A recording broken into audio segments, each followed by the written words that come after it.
Mesdames et messieurs, bonsoir et bienvenue à cette émission qui ce soir parle du déguerpissement de Koumassi Campement. Le 3 juin 2026, nous avons tous assisté à l'écroulement de Koumassi Campement sous les assauts répétés des bulldozers, escortés par la police nationale. Des familles ont été surprises, choquées, se retrouvent à la rue du jour au lendemain, la confusion totale. Des enfants qui sont allés à l'école reviennent pour découvrir que c'est complètement la catacombe, tout est détruit, écrasé. Certains se sont plaints qu'ils ne pouvaient plus avoir accès à leur carte d'identité pour pouvoir passer les examens de fin de cycle, de fin d'année. Et donc, c'est cette situation délétère et choquante qui a bouleversé la Côte d'Ivoire. Ce soir, nous voulons en parler, nous voulons tout simplement en parler, sans langue de bois, sans forcément accuser qui que ce soit, mais essayer d'établir les responsabilités des uns et des autres. Nous savons que le gouvernement est impliqué, a réagi, a donné des informations aux populations. Nous en parlerons. Nous savons que les partis politiques ont réagi, sont allés sur les lieux.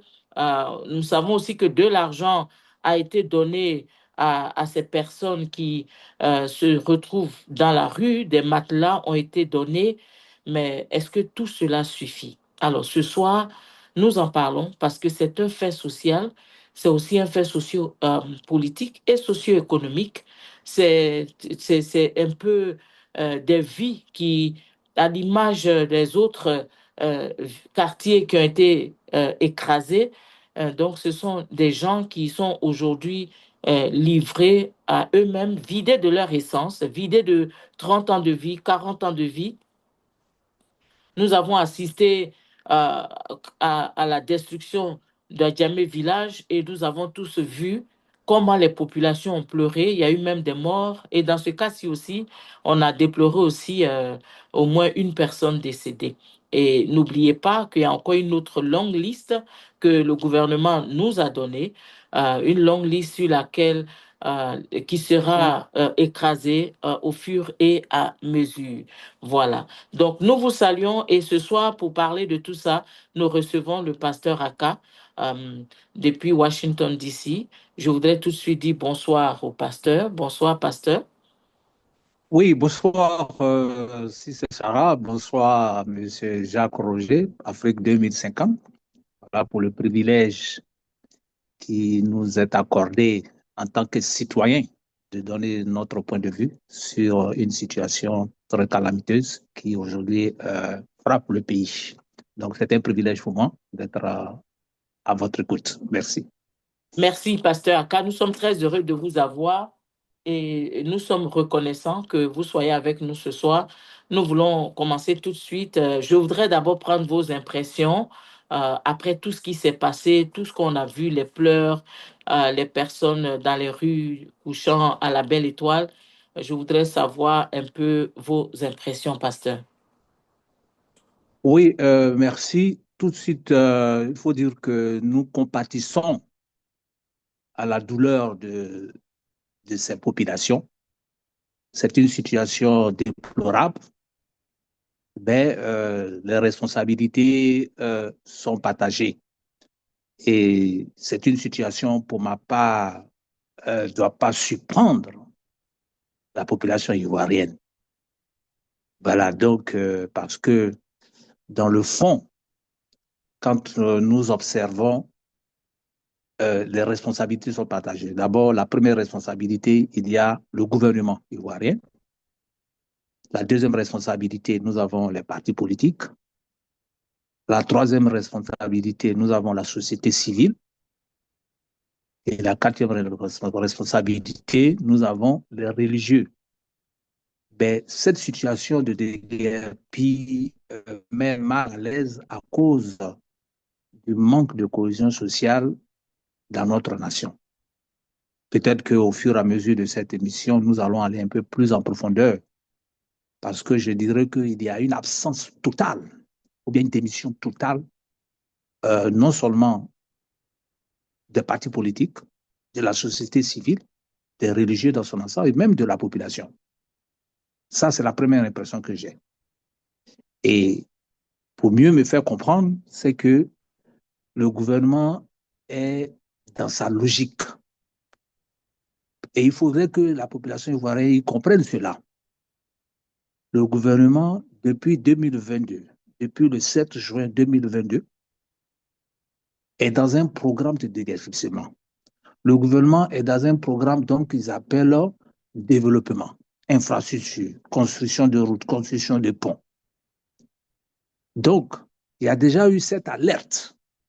Et comme vous l'avez dit dans votre introduction, il y a des sites qui sont déjà énumérés. Donc, la population ne peut pas être surprise de ce que le district d'Abidjan agit à travers le gouvernement. Mhm. Parce que le gouvernement a déjà donné son programme, ce qu'ils vont faire, ce qu'ils comptent faire. Le gouvernement ne regarde pas le côté social. Le gouvernement regarde le côté infrastructure. S'il faut faire des routes, il y a des maisons qu'il faut déguerpir. S'il faut faire des ponts, il y a des maisons qu'il faut déguerpir. Et comme argument, quand vous allez sur le site du district d'Abidjan, on parle de sauver des vies à cause des inondations et tout. Donc, le gouvernement est dans une logique. Et il ne faudrait pas que les gens soient surpris. Mhm. C'est maintenant. La problématique est que quelles sont les dispositions que la société civile, les partis politiques, Mhm. les religieux, bien sûr, font partie de la société. Quelles sont les dispositions qu'ils prennent par Mhm. rapport à une telle information ou par rapport à un tel programme qui est présenté par le gouvernement? Oui, nous allons en parler d'ailleurs tout à l'heure avec les partis Voilà. politiques et tout ça.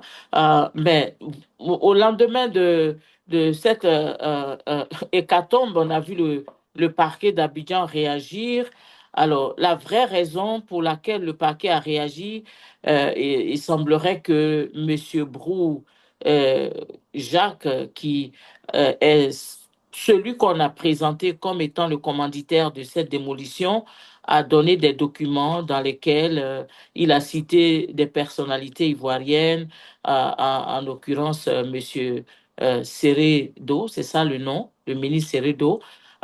Mais le parquet tout de suite a crié au scandale et a dit à la population que ce monsieur avait des papiers illégaux. Alors, la grande question que nous nous posons, Pasteur Aka, c'est comment est-ce que Monsieur Broujac a-t-il pu imiter la signature du ministre de tutelle? Comment est-ce qu'il a pu mobiliser tout ce matériel, les bulldozers, les policiers, tout ce qu'il a fallu? Les gens parlent de près de une valeur de 40 à 50 millions. Comment, Monsieur Brou, que vous avez vu à la télé, habillé dans cette chemise simple, même si on sait que parfois il y a des riches qui ne se font pas voir, comment est-ce qu'il a pu faire pour exécuter cette démolition sans que le gouvernement ne soit au courant et qu'aujourd'hui le parquet nous dise que c'est une action illégale? Oui, si c'est ça, je vais être très franc avec vous dans mon analyse. Hein. Mhm, C'est que pour moi, dès l'instant où le procureur de la République, de par son porte-parole, fait un communiqué pour démentir ou pour dire que les documents qu'a présentés M. Brou sont illégaux et que cette action n'a pas été coordonnée ou autorisée par la justice, il n'y a plus d'enquête à faire. Parce que je ne sais pas à quoi l'enquête va aboutir, puisque les faits sont là déjà. La réponse est déjà là. Le gouvernement n'a plus sa part de responsabilité. C'est la raison pour laquelle j'ai dit tout à l'heure dans mon introduction que les responsabilités sont partagées. Parce que si la société civile est organisée, si les partis politiques sont organisés, si les religieux sont organisés, vous pensez que nous allons vivre ce genre de situation parce que ce n'est pas la première fois qu'il y a les démolitions. Lorsque nous regardons, nous avons eu des démolitions à Vridi 3, Vridi Canal, mhm, Koumansi Complément, mhm, Atiekoubé, mhm, Abobo, Yopougon. mhm, Pourquoi les gens sont surpris? Le procureur dit que les documents qu'a présentés M. Brou sont illégaux. L'enquête est close. Maintenant, si la société civile était organisée, mhm, elle allait jouer son rôle. C'est la société civile qui peut maintenant poser plainte. Oui, mais C'est les alors, partis si politiques nous qui suivons peuvent votre maintenant poser plainte. raisonnement, si nous suivons votre raisonnement, est-ce qu'on ne devrait donc pas assister à une arrestation? Parce que pour l'instant, on nous dit que M. Brou est introuvable depuis que les événements se sont passés. Et donc, on Oui, laisse la population un peu dans un flou actuellement. On ne comprend plus rien. non, la population est dans un flot parce que la population n'est pas organisée. Mhm, La population est dans un flou parce que les gens fonctionnent dans l'anarchie. mhm, Ceux qui ont été déguerpis, ce sont des propriétaires de terrain qui ont les accédés, mhm, qui sont dans une commune. mhm. Et ça, c'est ce que je dis très souvent. Je dis, mais pourquoi les gens attendent qu'il y ait des déguerpis pour former des comités ou des organisations? Comme vous le savez, chaque résidence doit avoir une structure, tant sur le plan juridique que sur le plan civil. Mhm. Si ces résidents étaient organisés, vous pensez que le gouvernement, n'importe qui peut se lever comme ça, venir casser leur maison? C'est parce que les gens ne sont pas organisés. Aujourd'hui, le procureur fait un communiqué pour dire que les documents sont faux. Quelle enquête ils vont faire? Monsieur Bourou, il faut le rechercher, mais pour qu'on le recherche, il faut bien qu'il y ait une plainte légale. Et la plainte légale ne peut que partir par les populations ou par la société civile. Voilà, moi, c'est mon analyse. Ce Mhm. qu'il y a à faire aujourd'hui, étant donné que le gouvernement reconnaît que l'action n'a pas été autorisée, qu'est-ce qu'il faut faire? Il faut que les populations s'organisent pour que la mairie puisse nettoyer les sols et que les parcelles soient redistribuées aux propriétaires et que maintenant, avec les investisseurs, pour voir un peu comment est-ce qu'on peut reconstruire ou bien comment il faut faire. Moi, je pense qu'il faut aller dans cette voie. Mais Oui, alors sinon, au prétendre faire une début, enquête, oui, prétendre allez-y. faire une enquête, je m'excuse, prétendre faire une enquête, ce serait une perte de temps. Ils vont faire une enquête contre qui?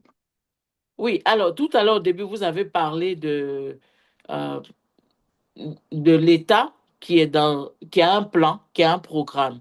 Et nous savons que pour faire le développement, il faut écraser, il faut enlever tout ce qui n'est pas à la hauteur d'un développement, du développement d'une ville. Alors, le gouvernement a donné les raisons qui sont valables, hein, parce on a vu combien de fois, chaque année, aux environs des mois de mai et juin, les populations dans ces zones précaires perdent la vie parce que les terrains ne sont pas viabilisés, il y a des écroulements, les eaux de pluie emportent beaucoup de vies. Donc, pour le gouvernement, il faut casser tous ces lieux-là, tous ces sites-là. Maintenant, la grande question que je voudrais vous poser, parce que je me dis peut-être que vous avez quelques informations, c'est à qui profitent justement ces démolitions? Qui sont les propriétaires de ces espaces qu'on démolit? Est-ce qu'on les démolit tout simplement parce qu'on veut en faire des sites viables pour les populations, ou bien alors quelqu'un a acheté ces parcelles de terrain, ces hectares, et alors on démolit pour que les propriétaires, les nouveaux propriétaires puissent effectuer leurs projets. Voilà, c'est la question que je voudrais vous poser, Pasteur Aka. Oui, dans tous les cas, il y a beaucoup de spéculations et chacun peut faire les raisonnements qu'il faut. Mais dans mon analyse, je situe les responsabilités parce que nous avons une société civile qui n'est pas organisée en Côte d'Ivoire. Or, quand nous regardons le rôle de la société civile dans une démocratie, la société civile joue un rôle de médiation entre les citoyens et les pouvoirs publics. Mais dès le sens où la société civile n'est pas organisée dans ce sens, ben, les interprétations peuvent venir. Parce que nous avons des hommes d'affaires, nous avons des bailleurs de fonds, nous avons des gens qui veulent construire. Mais même s'ils construisent, qui va habiter là-bas? Ce sont des populations, ce sont des êtres humains. C'est pour cela que si la société civile est organisée, elle a un rôle de contre-pouvoir. La société civile a une mission de défense des droits et intérêts. Mais malheureusement, nous avons une société civile qui est inexistante. Nous avons une société civile qui ne fonctionne pas normalement. Nous avons une société civile qui est plus politique que d'être plus près des citoyens. Voilà, et pour ajouter à la société civile, nous avons les partis politiques qui ne font que chercher le pouvoir, mais qui ne cherchent pas à contribuer aux réalités de la population. Mhm. C'est la raison pour laquelle que je dis, le gouvernement a un programme. Donc, Le gouvernement dit, nous, voilà ce qu'on veut faire. La société civile, la population dans son organisation doit dire non, ce que vous voulez faire, quelles sont Mhm, les mesures d'accompagnement, quelles sont les dispositions. Parce que déjà, le gouvernement a déjà annoncé. mhm, Ce n'est pas qu'ils se sont levés un matin. Ils ont annoncé. Et puis, ce n'est pas le premier cas. Il y a eu plusieurs cas. Comme je l'ai cité, Vridi 3, Vridi Canal, Koumansi, Atekoubé, mhm. Abobo, Et Yopougon. il y en aura d'autres cas. Et il en aura. Qu'est-ce que les Oui, gens bien vont sûr, faire? bien sûr. Est-ce qu'à chaque fois, on va attendre qu'il y ait des déguerpissements pour pouvoir se plaindre?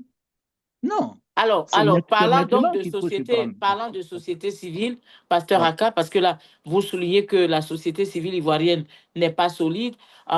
Quelles sont les organisations qui doivent constituer la société civile? Mettons les partis politiques de côté. Vous parlez d'une société civile qui n'est pas forte.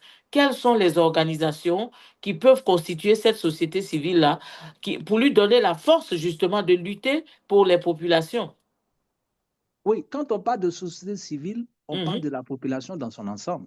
On mhm, parle que ce soit des ONG, mhm, parce que la société civile, c'est la population, le pouvoir au peuple, par le peuple et pour le peuple. mhm. Est-ce que vous voyez? Mais elle s'organise en forme administrative. Et le rôle de la société civile est un rôle de coordination et de relation entre le pouvoir, c'est-à-dire l'État et la population. Et la société civile, si elle est organisée, puisque je n'ai pas une société civile organisée, si elle est organisée, elle a des hommes juridiques. Nous avons les avocats qui font partie de la société civile.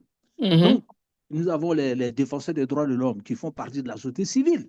Donc, il y mhm. a une éducation qui est là, qui est faite. Nous avons les institutions, nous avons les structures, mais comment est-ce que ces structures-là fonctionnent? Le problème, c'est le fonctionnement. Oui. Oui, parce que quand vous prenez, par exemple, ici aux États-Unis, vous avez un quartier, par exemple. Vous savez que dans le quartier, tous ceux qui habitent le quartier sont organisés en structure Mhm, et ont des représentants, tant sur le plan juridique que sur le plan social. Donc, même quand il y a des travaux à faire, même quand il y a des problèmes, il y a une situation à régler, on consulte les responsables des habitants. Vous voyez? mhm, Et en Côte d'Ivoire, c'est là, si les populations étaient organisées dans ce sens, si les populations étaient instruites dans ce sens, quelqu'un ne peut pas se lever comme ça pour venir casser tout un quartier. Ce n'est pas possible. C'est parce qu'il n'y a pas d'organisation. C'est parce qu'il y a une absence totale. Et les partis politiques qui devaient aussi jouer un rôle d'assistance sont plutôt dans un rôle de recherche de pouvoir, dont saisissent ces méfaits pour faire de ça leur politique. Vous voyez? Or, le gouvernement a un programme.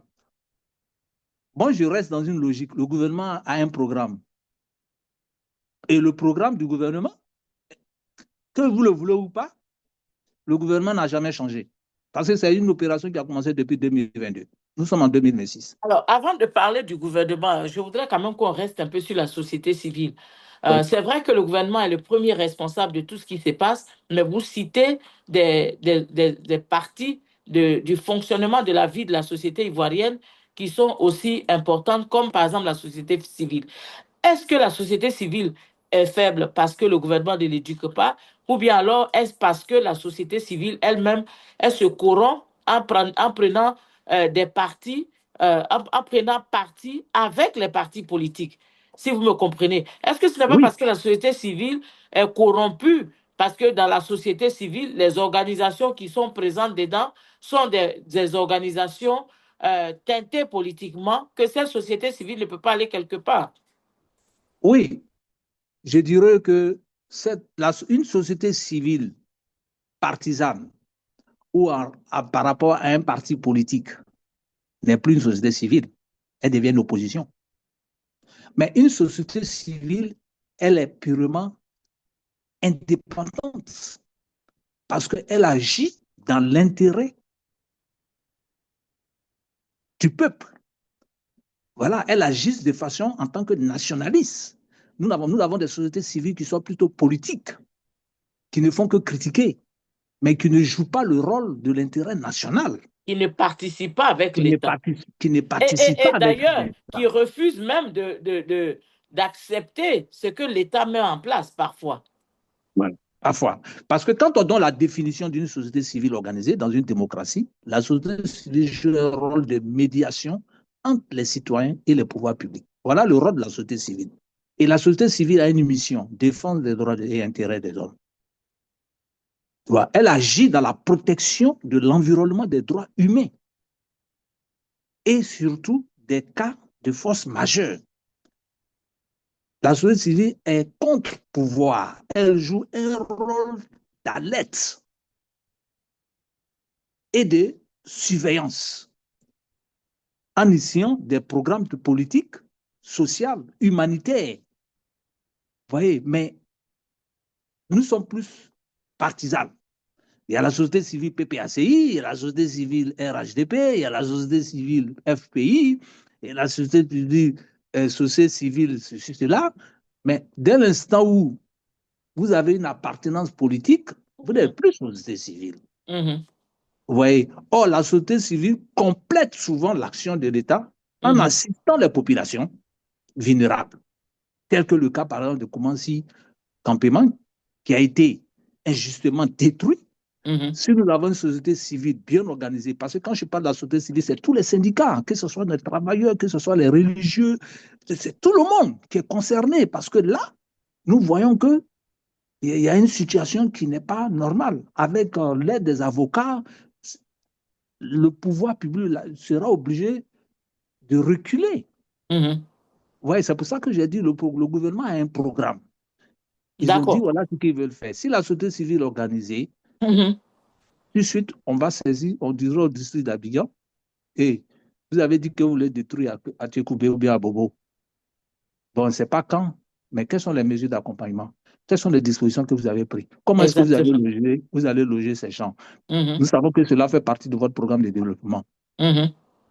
Donc, qu'est-ce qu'il faut faire maintenant? Il ne faut pas attendre que ça soit détruit Avant de avant se de plaindre. choses. C'est Et maintenant. d'ailleurs, quand on se plaint après, on ne sait plus ce qui se passe. Ce qui D'ailleurs, s'est dans le passé. cas récent de Koumassi Campement, on a vu la ministre euh, Nasseneba, c'est ça, donner Belmont, ouais. Belmont Godo y est allé, la ministre Nasseneba a donné de l'argent, le ministre Mamadou Touré. Il y a eu des réactions et ils ont apporté leur soutien logistique et matériel aux populations.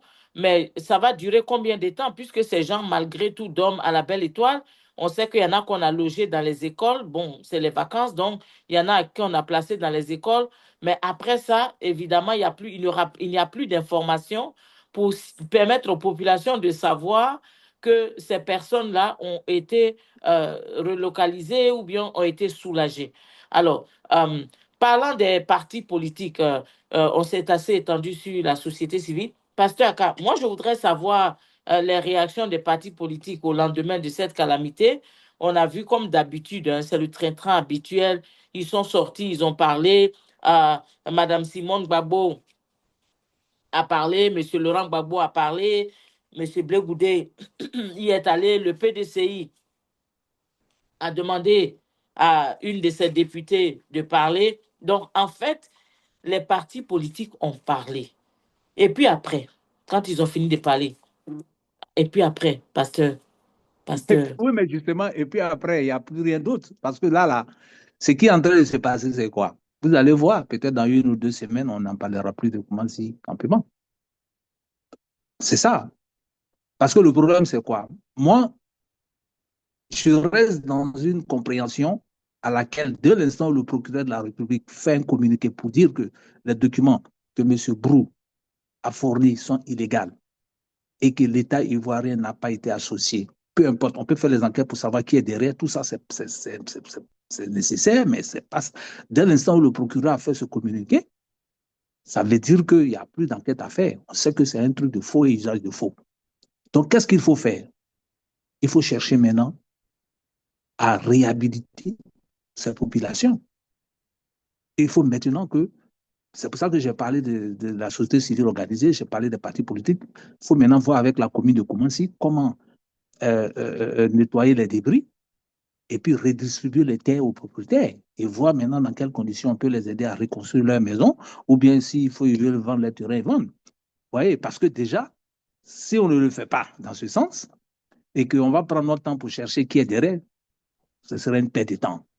Le Alors, progrès dit, la question que je vais vous poser, certainement, beaucoup ne l'aimeront pas, mais est-ce que vous ne pensez pas que les partis politiques ivoiriens ont échoué actuellement parce que ils sont pas unis.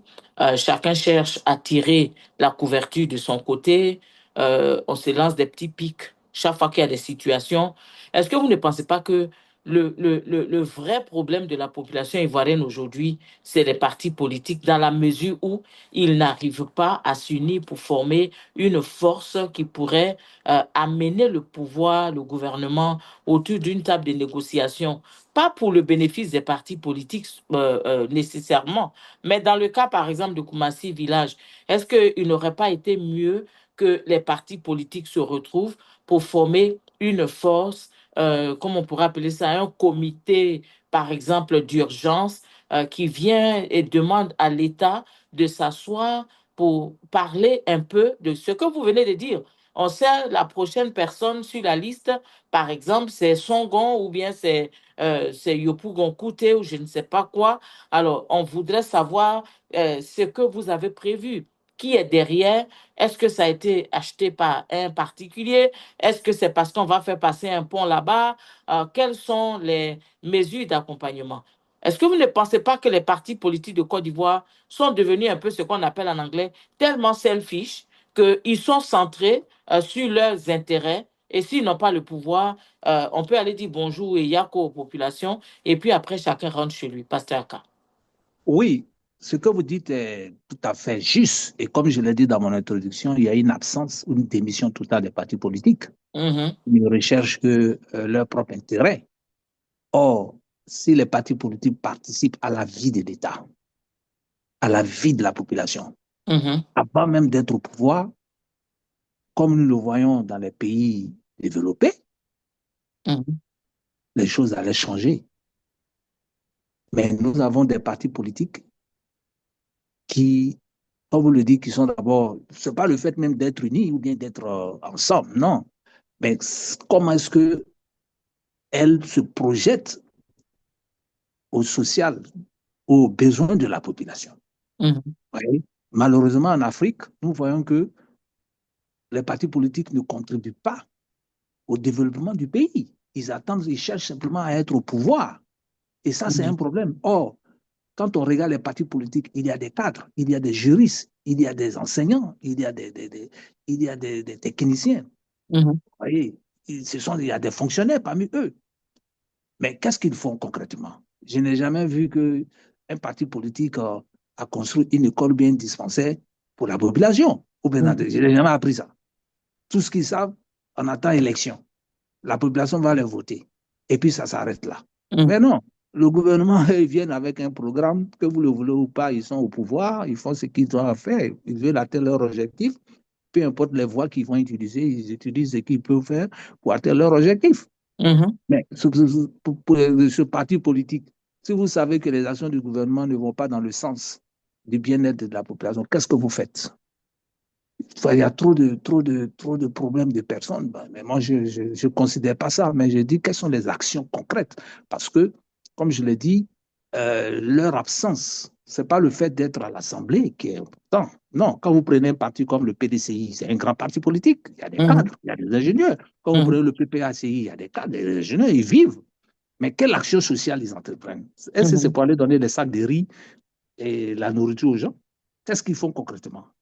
Je veux qu'on dise que le PPACI ou bien le FPI a construit un centre médical ou bien a construit des maisons, mhm, de deux, trois maisons pour aider les populations. Que mhm, ce soit avec les religieux pareillement et tout ça. Vous voyez? Mais il n'y a pas ce genre d'action. Tout ce qu'on fait, on ne fait que parler. mhm. Aller donner des sacs de riz, Critiquer, se critiquer, et puis il n'y a critiquer un pas peu. d'action. Mais quand vous fonctionnez comme ça, vous allez subir. Bien sûr. Alors, Pasteur Aka, on s'en va bientôt vers la fin de notre émission. Je voudrais vous poser ces deux dernières questions-là. Oui.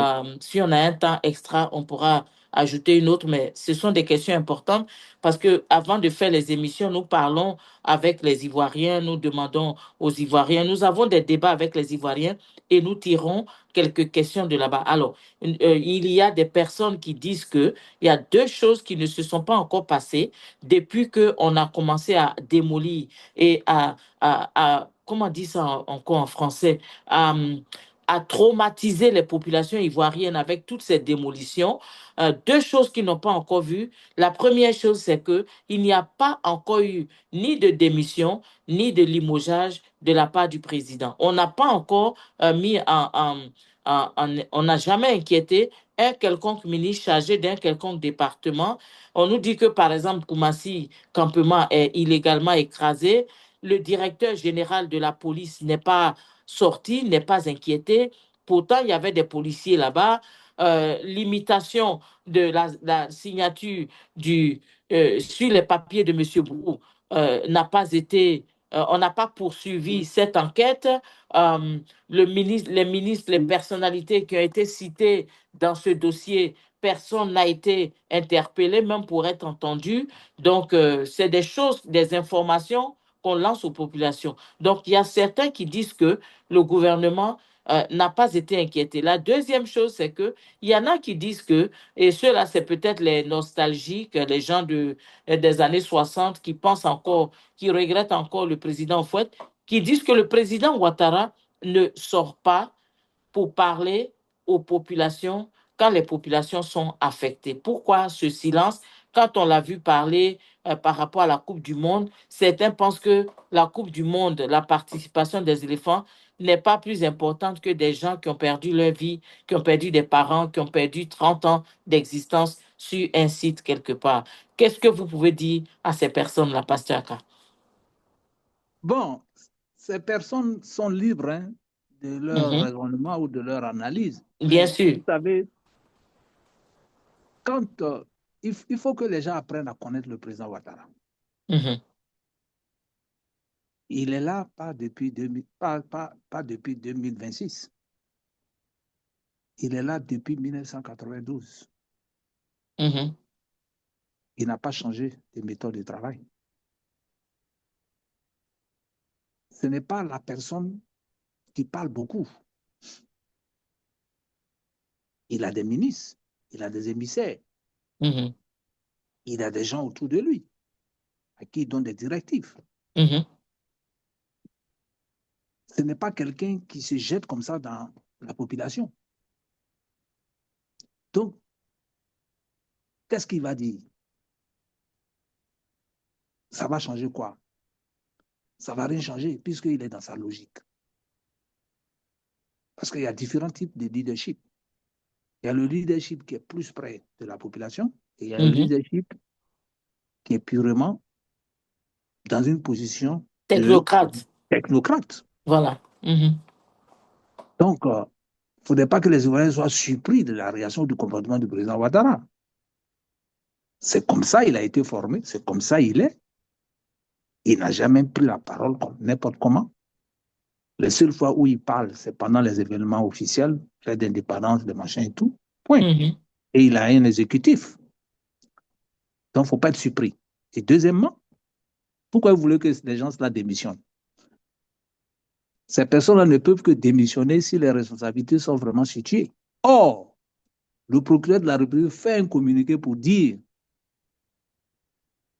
que les documents de M. Brou sont faux et usage de faux. Donc, on ne sait pas si maintenant, c'est pour ça que vous pensez que si c'était aux États-Unis ou bien en France, et que la société civile est organisée, c'est la société civile qui va poser plainte.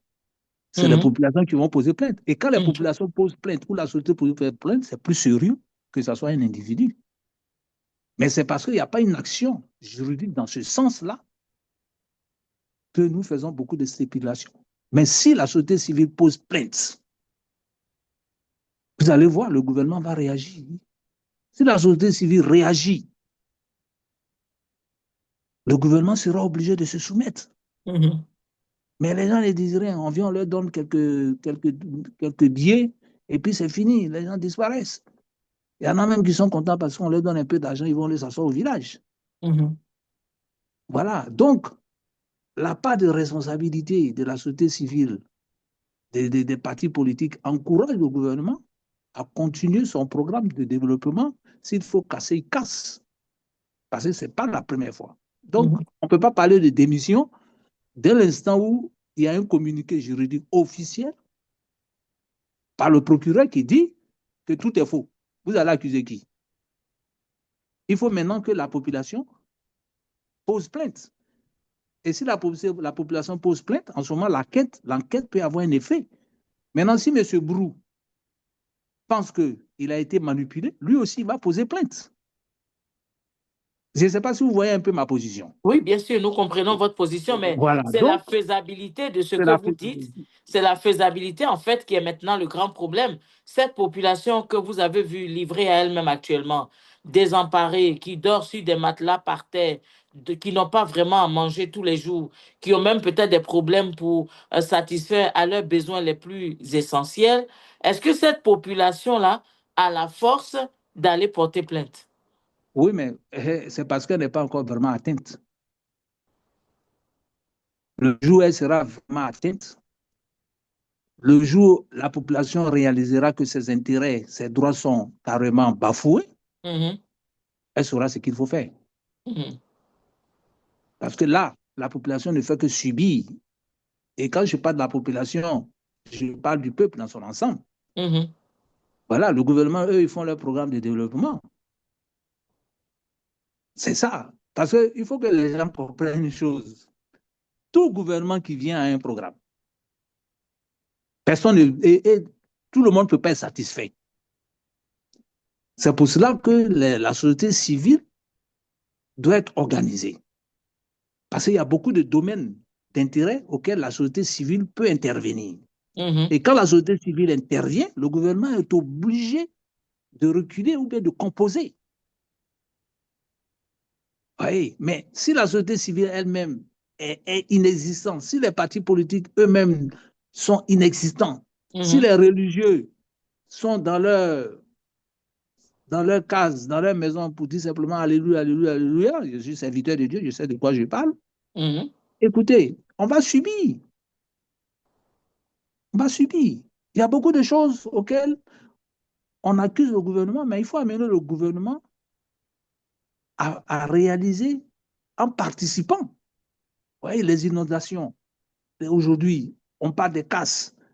Mais le gouvernement dit, mais je casse parce qu'il y a des vies humaines. Quand il pleut, ça tue des gens. Donc, je vais casser. Vous Exactement. vous dites, vous vous dites, vous ne pouvez pas casser. OK.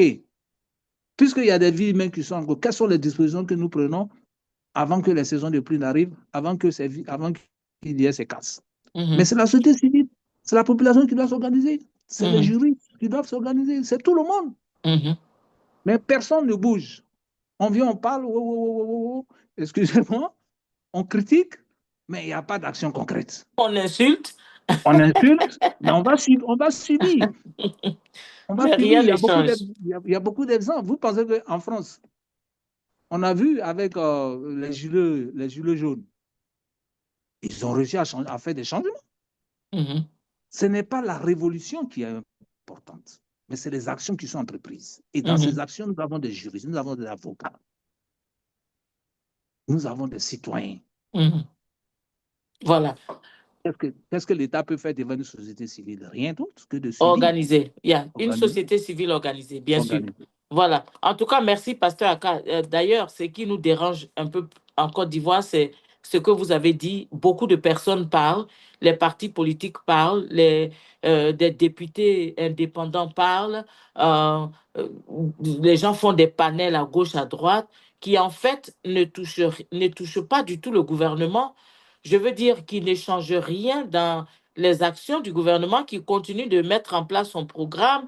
On doit faire le développement, on doit empêcher que les gens meurent chaque année, on va démolir toutes ces zones, mais il n'y a pas d'information pour dire aux populations, écoutez, de tel mois à tel mois, dans telle date, il y aura des démolitions dans telle zone. Si vous habitez cette zone, eh bien, vous êtes prévenu, il faut évacuer parce que ce sera démoli. Parce que ça, c'est très important. Il faut que C'est le ça. gouvernement, voilà, il faut que le gouvernement le fasse parce que ça permettra à toute la Côte d'Ivoire de voir que le gouvernement communique avec la population. Et croyez-moi, il y a des gens parmi tous ceux qui sont démobilisés qui vont dire, attention, le gouvernement nous a déjà prévenus, il faut que je m'en aille avant que la vie de mes enfants ne soit perdue ou bien que moi-même je ne sois perdu.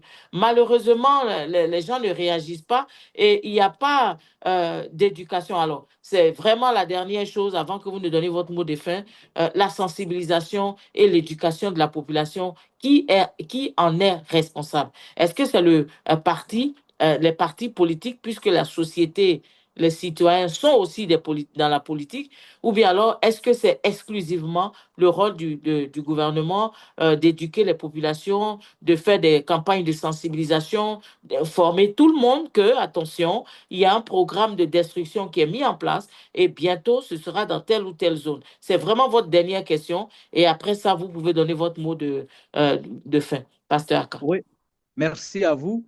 Oui, vous savez, c'est vrai que le gouvernement a une part de responsabilité, mais dans dans les propos que vous avez avancés tout à l'heure, Mhm, voilà une institution à laquelle, jusqu'à présent, je me demande quel est vraiment leur rôle, les députés, mhm, qui sont censés ou supposés représenter le peuple. mhm. Ces députés ne communiquent pas avec le peuple.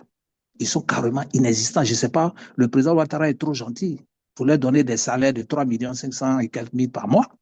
Qu'est-ce qu'ils font concrètement? Rien. Les députés devaient être des médiateurs entre la société civile et la société civile, c'est la population et le gouvernement, en dehors de leur appartenance politique. Mais ils doivent se comporter comme des citoyens. Mais par moments, je me demande, peut-être qu'on doit supprimer le vote même des députés et puis Et peut-être simplement les nommer. les nommer. Parce qu'on leur donne l'argent des contribuables, mais je n'ai jamais vu un député faire une réunion d'information ou une réunion de sensibilisation avec sa population. Mais d'ailleurs, ils habitent tous à Abidjan, hein, ils ne sont pas dans leur circonscription. Oui, Donc, peu importe où ils habitent, déjà. mais Ah non, peu n'importe pas, Pasteur Aka. Si vous représentez une région, vous devez vivre là plus qu'à Abidjan. Votre population n'est pas à Abidjan, elle est à Daloa, elle est à Mankono, elle est à Guiglo. oui, ça c'est vrai, c'est ce que vous dites. Donc, moi, quand je regarde tout ça, c'est parce que nous avons une Assemblée nationale inexistante Mhm, qui existe juste sur le fait de oui, oui, oui, oui, oui, oui, seulement voter les décrets, les lois qui sont venues de la présidence. Mais elle est absente vis-à-vis de la population. Mais la mhm. population aussi est responsable parce que chaque année, à chaque fois, il y a les renouvellements, on s'en va les voter les mêmes. Voilà, un problème. Sinon, les députés qui étaient censés parler au nom du peuple et pour le peuple et avec le peuple devaient monter au créneau pour dire au district d'Abidjan, au gouverneur, non, vous allez casser, c'est vrai, mais quelles sont les mesures que vous accompagnez pour ma population? On ne voit pas cela. Vous pensez que un sénateur ici ou bien un représentant de district ici dans un quartier ici aux États-Unis, les gens vont se lever, mais attendez, le sénateur va réagir, le responsable du district va réagir, le gouvernement Mhm, va réagir. Vous l'avez vu pendant même la période où le gouvernement faisait la chasse aux immigrés. mhm. Il y a des sénateurs, des gouverneurs qui se sont levés, qui ont dit non, ne venez Qui ont pas dit dans notre non. quartier. Qui ont dit non. On dit non. Parce qu'ils savent que c'est le peuple qui les a élus. Mais en Mhm, Côte d'Ivoire, notre gouvernement, le président Ouattara, le gouvernement les donne avec l'argent des contribuables que nous sommes, 3 565 000 francs par mois. Ils font quoi avec? Il faut diminuer les salaires, il faut les donner peut-être 500 000 francs comme prime. Parce qu'ils ne font mhm, rien. Ils m'excusent s'il y a des députés qui me suivent, mais vous ne faites rien, vous ne représentez pas le peuple. Voilà. Je ne sais pas pourquoi ils sont là. Tout ça, c'est des dépenses pour l'État, inutiles. mhm, Ils ne font rien. Et ils sont les premiers responsables. Et si on doit accuser le gouvernement, on accuse d'abord l'Assemblée nationale, qui sont des technocrates, qui sont des gens intelligents, qui sont censés jouer un rôle de médiation et de communication entre la population et l'exécutif. Mhm. Mais malheureusement, ils ne font que penser à eux-mêmes et il faut les sanctionner. Je pense que si la population peut être éduquée dans ce sens, tous ces députés-là, on ne peut même pas les reconduire aux prochaines élections. D'ailleurs, ce serait une grande première en Côte d'Ivoire si la Ouais. population pouvait marcher contre ses députés. Ça allait faire Ah un oui, grand boom pour dire, écoutez, on ne marche pas comme contre le chef de l'État cette fois-ci, on ne marche pas contre la candidature de qui que ce soit, on marche parce que nous ne voyons pas nos députés, nous ne ouais, savons pas où ils sont, ils roulent dans les grosses Mercedes, mais ils ne s'occupent pas de nous. Un peu ouais. comme des enfants qui s'en vont dire à leur père, les grands frères que tu nous as donnés sont en train de nous malmener et de dilapider notre héritage. Merci, Pasteur Aka. Merci Merci à vous. pour, voilà, merci pour ces analyses. Merci à vous tous de nous avoir suivis. On se retrouve la semaine prochaine pour un autre sujet aussi intéressant que celui d'aujourd'hui. Bonsoir chez vous. À bientôt. Au revoir.